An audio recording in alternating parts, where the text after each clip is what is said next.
Boa tarde, o Senado agora está no ar.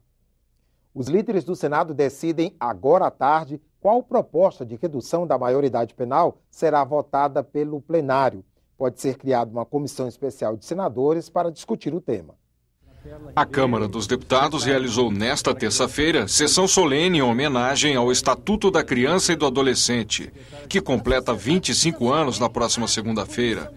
Parlamentares disseram que a melhor forma de homenagear a lei é derrotar no segundo turno a proposta de emenda à Constituição aprovada pela Câmara na semana passada, que reduz a maioridade penal de 18 para 16 anos em casos como homicídio qualificado, estupro e sequestro.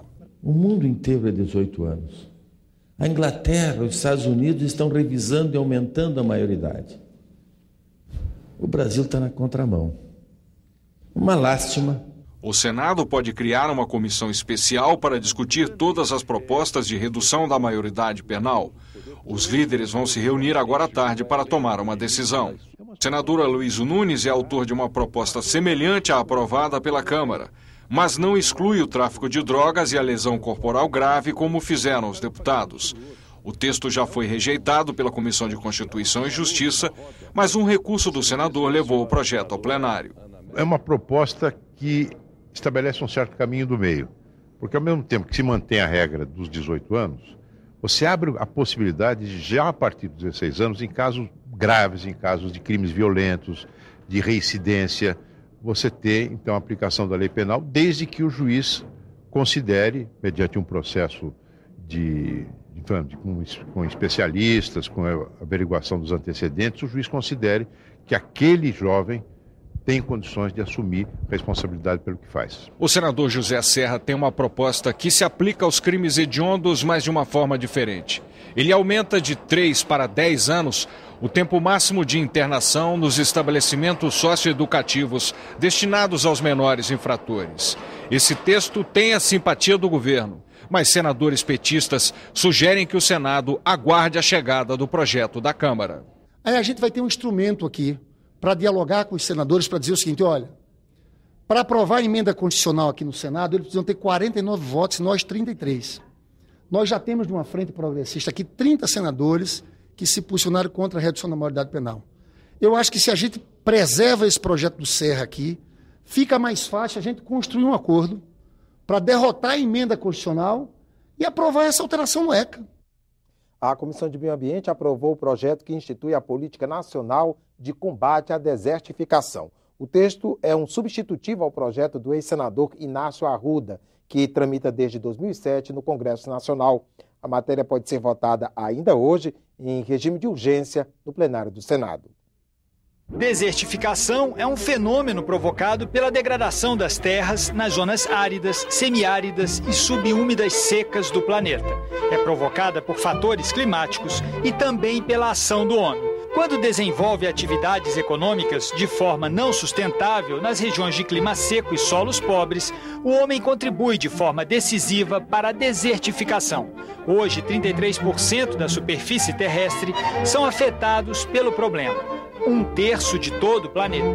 No Brasil, a desertificação está presente na região Nordeste, onde atinge uma área de mais de 18 mil quilômetros quadrados. O texto aprovado prevê a criação pelo governo federal da Comissão Nacional de Combate à Desertificação, para articular as ações da União, dos estados e dos municípios.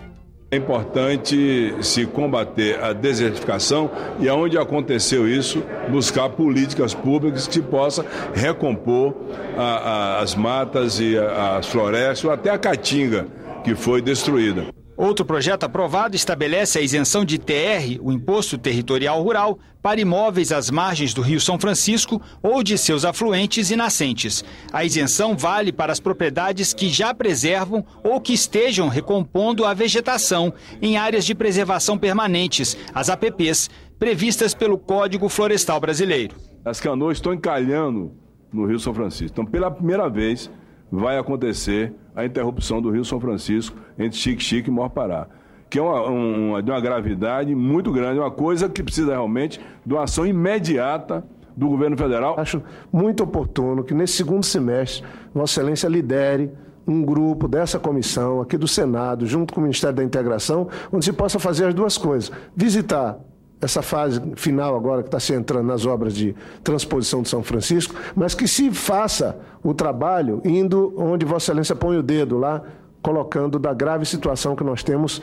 do descuido com o rio, que é a causa e o sonho dos nordestinos de terem sua água. A Comissão de Meio Ambiente aprovou também projeto que substitui, pelo fornecimento de energia, 50% da indenização financeira, os royalties, devidos aos municípios onde estão instaladas usinas hidrelétricas. O objetivo do projeto é estimular o desenvolvimento econômico desses municípios. Poderá ser criado nos municípios um programa de incentivo industrial, atraindo indústrias para esses municípios que sejam permanentes e que a população, de uma maneira geral, pode ser beneficiada com os empregos e o município seja beneficiado com os impostos gerados nesse processo industrial.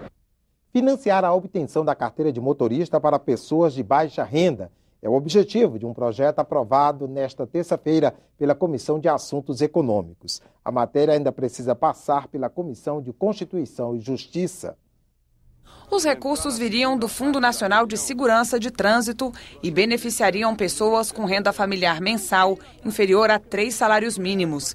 Segundo a proposta, o custo para tirar a carteira de motorista é o principal fator que impede a habilitação de novos condutores.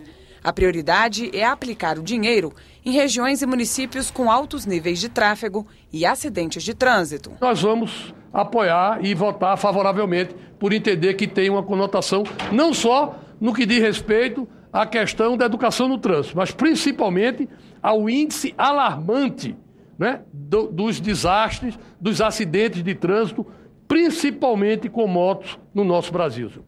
Os senadores aprovaram ainda emendas da Comissão de Assuntos Econômicos ao projeto de lei de diretrizes orçamentárias para 2016. São elas: promoção do desenvolvimento de micro e pequenas empresas, promoção do desenvolvimento industrial e provimento de infraestrutura para os arranjos produtivos locais no Plano Brasil Sem Miséria.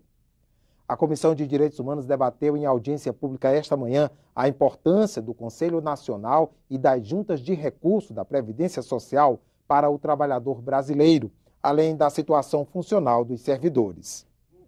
Os servidores do Conselho Nacional pedem a reestruturação do órgão. O Conselho e as juntas de recurso da Previdência Social deveriam ser a primeira opção do segurado quando acontece um conflito com o INSS. Mas os órgãos ainda são desconhecidos da população em geral e a maioria dos casos vão parar na Justiça Federal. O nível de litigiosidade na Previdência é muito grande. É preciso reduzi-lo. Apenas em 2014 os números são os seguintes: receita do INSS com sentenças judiciais, 1,2 bilhões.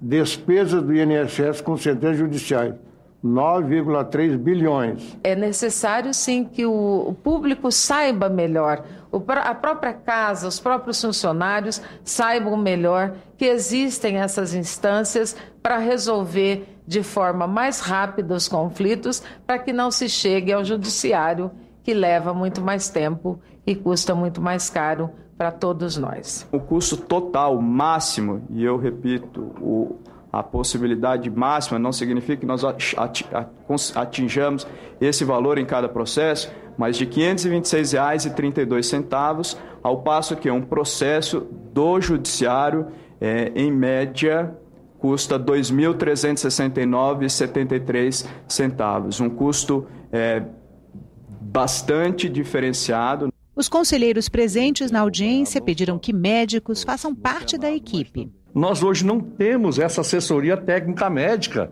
nas juntas de recurso e nos conselhos. E nós estamos precisando disso mais do que nunca. E quando nós ousamos a dar um voto diferente dos médicos peritos, nós somos taxados de incompetentes e também que nós não entendemos nada da medicina. Entre as reivindicações dos participantes estão o aumento da remuneração dos conselheiros e a equiparação dos salários entre servidores que exercem as mesmas funções. Eu sou nível superior e ganho uma gratificação de R$ 2.800. Ao meu lado, trabalha um colega aquinhoado do INSS que recebe de nível médio R$ 5.800. Isso é um paradoxo. Um conselheiro tem um trabalho medonho para preparar o seu relatório e um voto. Tem processos que às vezes você pode levar lá 1 dia ou 2 dias para você conseguir fazer um voto decente, justificado e fundamentado. E aí, esse é um problema porque uma pessoa que a gente quer indicar que tenha capacidade para preencher esse espaço, quando olha a remuneração de jetão, qual é a perspectiva que eu tenho? Eu vou sobreviver como? Disso daqui? Os integrantes da audiência vão organizar um grupo de trabalho para apresentar um documento com as conclusões e reivindicações dos trabalhadores do setor. O Senado agora fica por aqui, voltamos a qualquer momento com outras notícias. Boa tarde.